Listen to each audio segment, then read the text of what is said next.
नमस्कार दोस्तों, अद्वितीय सनातन चैनल के पहले एपिसोड में आप सबका हार्दिक स्वागत है। ये चैनल बनाने का मुख्य उद्देश्य सभी देशवासियों, बुद्धिजीवियों, विशेषकर सनातनियों से जुड़ना, उनको आपस में जोड़ना, समस्याओं से अवगत कराना और एकजुट होकर सनातन और राष्ट्र निर्माण के लिए काम करना है। हमारे देश का सामाजिक वातावरण दिन प्रतिदिन और खराब होता जा रहा है। हमारे धर्म और राष्ट्र पे आंतरिक और बाहरी, इंटरनल एंड एक्सटर्नल दोनों तरीके से आक्रमण हो रहा है। ऐसे समय में बहुत ज़रूरी है कि हम इस भयावह खतरे को समझें और उसको जड़ से मिटाने का प्रयास करें। ये कोई सरल काम नहीं, बहुत कठिन है और इसमें सबके प्रयास और सहयोग की ज़रूरत है। हमारे पास कोई दूसरा ऑप्शन भी नहीं, क्योंकि ये हमारे अस्तित्व का सवाल है। अगर हमने अभी एक्ट नहीं किया, तो बाद में शायद आवाज़ उठाने के लिए कोई रहेगा ही नहीं। हम दूसरा पाकिस्तान या अफगानिस्तान बनने की ओर बढ़ रहे हैं।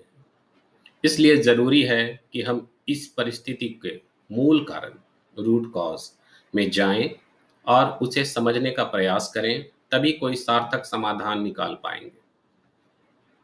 मेरे विचार से हमारी इस स्थिति का सबसे बड़ा कारण है कि सनातनी बटे हुए हैं। कास्ट के नाम पे, सेक्ट के नाम पे, लैंग्वेज, रीजन्स इत्यादि के नाम पे, और टोटली क्लूलेस हैं। हम आपस में कॉमन वैल्यूज शेयर नहीं करते। यही कारण है कि हम बात तो वसुधैव कुटुंबकम की करते हैं, लेकिन हमारे बगल में भी किसी के साथ कितना भी बुरा क्यों न हो, हमें कोई फर्क नहीं पड़ता।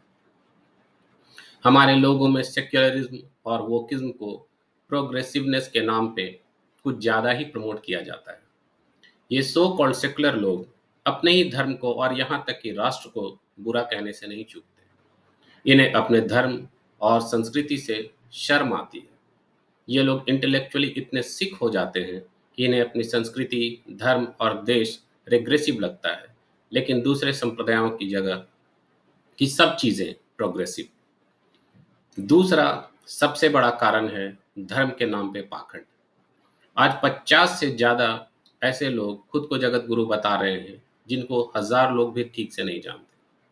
कोई स्क्रिप्चर्स बदलने की बात करता है, तो किसी ने पौराणिक किस्से कहानियों पे कल्ट बना लिया है और हम अंधों की तरह उनको फॉलो करते हैं। ऐसा इसलिए है कि हम कभी अपने ग्रंथों को पढ़ने का प्रयास ही नहीं करते। ज़्यादा नहीं तो कम से कम बेसिक नॉलेज तो हर किसी को होना चाहिए, पर हम वो भी नहीं करते। तीसरा कारण है कि हम हर प्रॉब्लम का इंटेलेक्चुअल और सॉफ्ट सॉल्यूशन चाहते हैं, क्योंकि हम अपने धर्म और कल्चर से कटे हुए हैं। हमें एक मैकेनिकल लाइफस्टाइल की आदत पड़ चुकी है, अपने कंफर्ट जोन से बाहर नहीं आना चाहते, और इसीलिए हम हर समस्या के लिए गवर्नमेंट, जुडिशियरी और एडमिनिस्ट्रेशन पे पूरी तरह डिपेंडेंट हो चुके हैं। हम बाहर आके आवाज़ उठाने लायक भी नहीं रहे।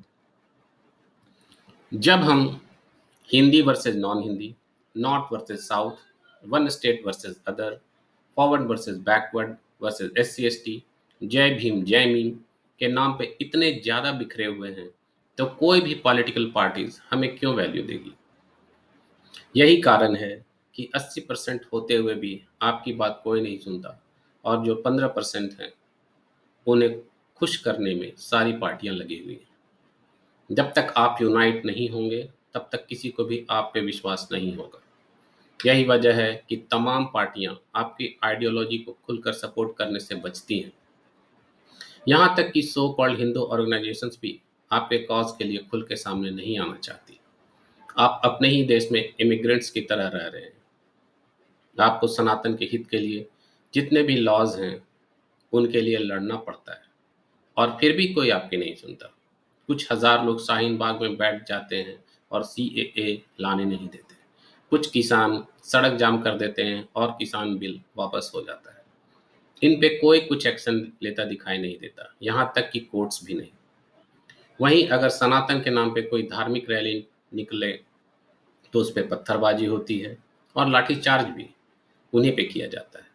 अब सोचने वाली बात यह है कि ऐसा दूसरे कम्युनिटीज़ के साथ क्यों नहीं होता। डिविजन्स तो दूसरे कम्युनिटीज़ में भी हैं। इसका सबसे मुख्य कारण है हमारा अपने धर्म और अपनी संस्कृति से अलग होना।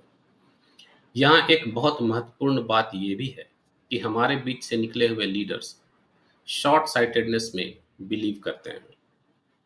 उनका फोकस सिर्फ पावर में आना होता है। वो कभी इन दुष्परिणामों के बारे में नहीं सोचते। जबकि दूसरे मत संप्रदाय के लीडर्स बहुत फोकस्ड हैं।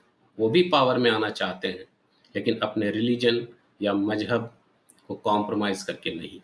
उनके रिलीजन का हर एक व्यक्ति फोकस्ड है और कॉमन एजेंडा को शेयर करता है, कंट्रीब्यूट करता है। मैं ये नहीं कहता कि हम सब कुछ छोड़कर सिर्फ धर्म की बात करें, लेकिन ये भी नहीं हो सकता कि हम किसी और बेनिफिट के लिए धर्म और राष्ट्र से कॉम्प्रोमाइज कर लें और उसको किसी और के भरोसे पे बैक सीट पे डाल दें। तो अब इसका सॉल्यूशन क्या है? अपने धर्म ग्रंथों को पढ़ें, ज़्यादा नहीं तो कम से कम सनातन के और दूसरे रिलीजन्स के भी बेसिक मान्यताओं को समझें, सेक्युलरिज्म को समझें और वैसे नॉन हिंदूज, नॉन सनातनीज के बिहेवियर्स को ऑब्जर्व करें जो आपको अपने आप को सेक्युलर बताते हैं। कास्ट, सेक्ट और रीजन से उठकर लोकल और ग्लोबल लेवल पे कनेक्ट होने का प्रयास करें। अपने कंफर्ट और डर को छोड़कर आवाज उठाना सीखें, लोगों को अवेयर करें और साथ लेकर आगे बढ़ें। बच्चों से इन चीज़ों पर रेगुलरली बात करें। जहां हो सके अपने धर्म को प्रोटेक्ट और प्रोपगेट करें। आपसी सहयोग बढ़ाएं और जो लोग इसमें लगे हुए हैं उन्हें सहयोग करें।